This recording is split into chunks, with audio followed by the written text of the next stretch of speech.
In this behind the scenes, I'll take you through the layers that shaped this image, and I'll give you a glimpse of how I use Photoshop not just to edit, but to tell stories. For me, being creative isn't only about the technical skills, it's also about the mindset and the thought process that happens along the way. So let's go behind the scenes and have some fun. This is the base image that I started with, and for no particular reason did I choose it, other than I thought, what can I do with it? I felt like playing, being creative, and seeing where it could take me. Looking at the image now, what I do love about it is the pop of colour in the hair, maybe because I'm a natural redhead, but the soul that is in the eyes looking back. To me, it's got good negative space on the left and right that maybe I can do something with. Sometimes I'll sit back and I'll look at an image, particularly the base image, and think, what is it that I can do with this? And sometimes by sitting back, just thinking, your thoughts go into a place where your imagination is waiting for you. And I did that.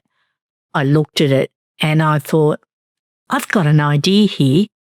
What I'm going to do is try and work with some double exposure. Now, there's many ways that you can work with double exposure digitally.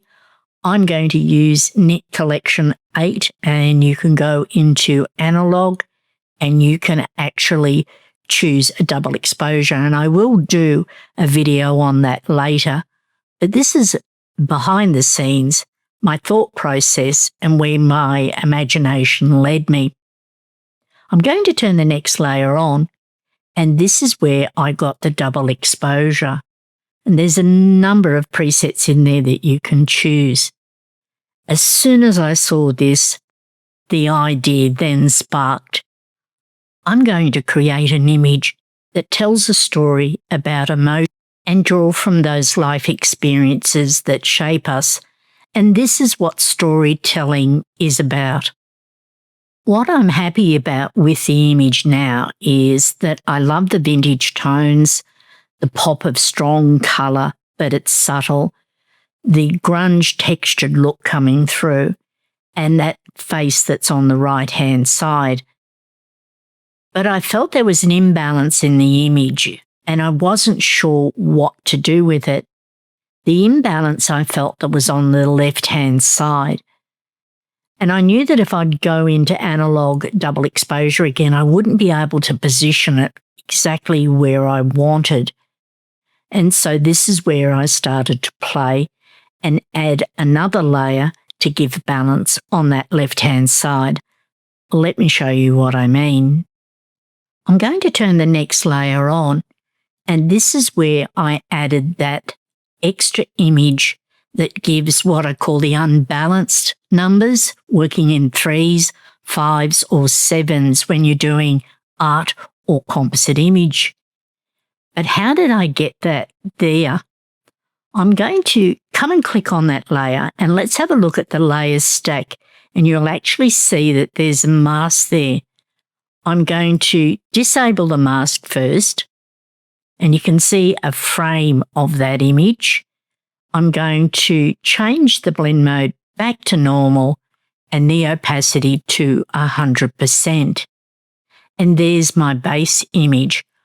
What I've actually done is duplicated the base image layer 1 and then moved it above the stack or above this layer here, the NIC 8 analog effects layer. And then I've applied the blend mode, dropped the opacity, and then I masked out or brushed away the areas that I didn't want. I'll go back and get it right where we can see how it looks as the finished image. Blend mode is screen and opacity is at 30%. I played with the blend modes. I tried different ones. For example, if I went and changed it to color dodge, I could get a different look. I could do lighten. I could even come down to hard mix. It is all about playing and experimenting and seeing What appeals to you?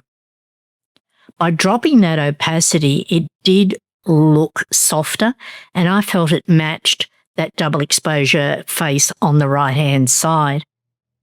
Let's look at the composition now. What I'm happy with is I've got the uneven elements, the three faces. The composition is dynamic, but it's also minimalist. And for me, that works. And those birds or butterflies that are floating above there add another element. Now, someone might look at this and think I could put other elements in here, but for me, it was about simplicity. But I was telling the story of the turmoil of what's happening in the mind. I felt it was flat, so what I'm going to do on the next layer is use a levels, and that's my preference. You could use a curves, you could use a brightness and contrast layer. It's totally up to you. I just wanted to give it a lift. I'll turn that layer on, and now I felt it's given some light. And I liked these subtle vintage tones coming through. But I felt it was a bit too much green in there, or the colours were a little bit too vibrant. For me, it's just an instinct that I'll go, this needs blue in it or a cyan, and this is one of my go-to techniques that I'll use. I'll turn the layer on and you'll see that the colour tones are there. How I achieve that is using this adjustment layer. I'll go up to Photo Filter, I'll click on that, and then I change the filter to cyan, where I can play with the density either by decreasing or increasing. I'll turn that layer off again, and you can see it just gives that more coolness to the tonal range. This is a moment where I sit back and I think, is this all I want to produce with this image? Is there any more that I can add to it? Now, earlier I said that I felt that I had the composition, but now I'm looking at it and I think, can I add some more depth to this story? Tell it or take it to another area. And what I'm going to show you is what I did to give some context and add depth into the storytelling. Ideas can come from anywhere, and it's just like a thought that pops in the mind.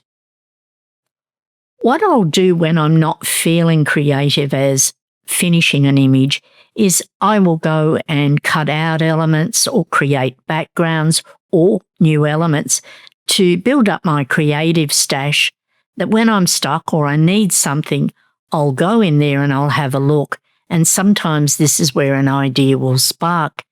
And this is what happened. I felt it was lacking something. I didn't know what. The next layer I'm going to turn on the element that I incorporated, and it's a frame. Let's have a look at the layer stack, and I'm going to disable the mask, and this is the image that I started with. And there it is. But what I'm going to do is come up to the blend mode, change it back to normal, and the opacity is at 100%. I love this vintage mirror, and it was one time where I was playing and creating different elements, and so it went into my creative stash just to be used when I felt I needed a mirror. What I did do was remove the background, and I also removed the glass or the colour within the frame. And what I generally do for that is select the subject and get Photoshop to remove the background, and then I end up with just the frame. I'm going to enable the mask again, and this is what it looks like under normal blend mode and 100%. But what I'm going to do now is change that blend mode, and this is where I might play and see what works. So if I do screen, this gives it a lighter tone, and for someone that may work. If I go lighten, then I start to lose part of the frame.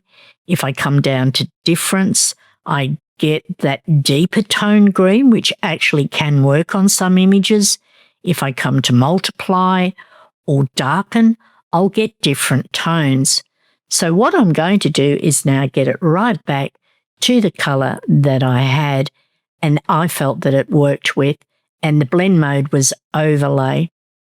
I've left it at 100%, and I didn't want it to be a strong element. It recedes back into the colours when you look at it, and I felt that added another dimension to the story. I'm going to turn the next layer on, and this is where I used levels. I'll turn that on. Now what I've done is actually selected the face of this girl here, and I've placed that into a levels adjustment layer, and then I just tweaked the tones of her face. It was a quick fix, and I felt happy with that. I'll turn on the next layer, which is a stamp visible layer, and the reason that I did that is I wasn't happy with the vignette on the top part. Let me turn that off and on. Now, the reason I didn't like it, I felt it was too dark and it brings the eye or draws the eye in for me. For someone else, they may like that. And I thought, well, this is just a quick play. What am I going to do? And so I do what I call my disguise work, and I'll use this in some images. Let me share that with you. As mentioned before, this was a quick disguise work, and normally I would do this on a blank layer, but I was a little bit lazy when I was doing this. And one of my disguise tricks is to get the brush tool, sample a colour that's in the image, and brush over the area. And that's what I did in this area. I've got my brush tool. I've then held down my Alt or Option key, and I then get the colour picker. And I chose a colour that was more in the mid-tones, and all I did was brush across this area here. Sometimes I'll have to play with the opacity because if you do it at 100%, it doesn't work, and you need to dial that down and play with it. I've got the disguise work on that vignette area.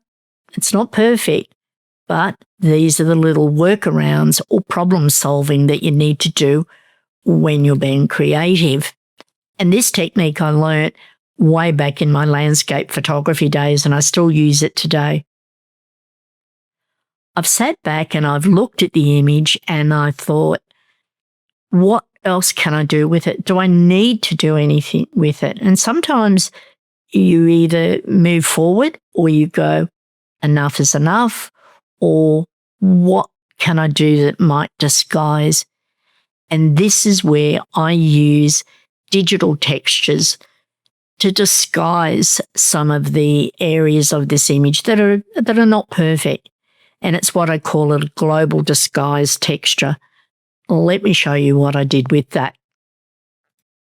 The texture that I used was in warm tones, and I'll turn the layer on, and so you can see the shift in the colours or the tonal range. Now what it's done is added more warmth to the image, which blends with the colour of the red hair. I'll turn that layer off and on. Why did I make that decision? Sitting back, I looked at it and I was happy with the composition, happy with the elements, but I felt it was a little bit too green or blue undertones coming through. And this is where I get depth of colour.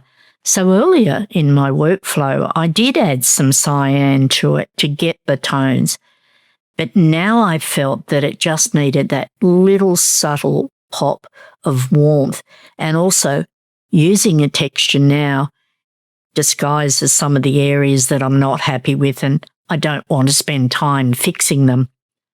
I'm going to turn that layer on and I'm going to change the blend mode to normal, and I'll put the opacity at 100%. And what I've done is you can see now the colours that are coming through. They're rich, they're vibrant, it's got subtle texture, and it disguises some of the areas that I'm not happy with. Let's get it back to the original, and it was on screen, and opacity is at 67%. I love this texture. It's copper magic, and it's from the texture shop. And I love these textures. They're subtle, but they're rich and they're vibrant and can add some different look to your images. What I've done is I've applied a mask and I've brushed or masked away that texture on her face so it didn't feel too warm in the tones of it. The last layer is where I did a hue and saturation, and I'm going to turn that layer on, and you can see it's a subtle shift in the tones on it. And that was the final layer in my image. I've titled it Behind the Mask. And as I mentioned earlier, it's about storytelling. And I wanted it to show different elements, the emotions, part of life experiences.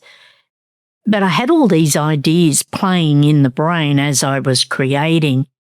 But when I finished, I looked at it, and that's when I titled it Behind the Mask. That's the story woven into this image. Not just the layers and the techniques that you see, but the feeling behind it. For me, storytelling in art isn't about chasing perfection. It's about mood, experimenting, and having fun. If you'd like to stay in the loop with what I'm creating from new classes and products, I share it all in my newsletter. You'll find a link in the description for you. Thank you for joining me for this little behind the scenes, and remember, every image has a story waiting to be told.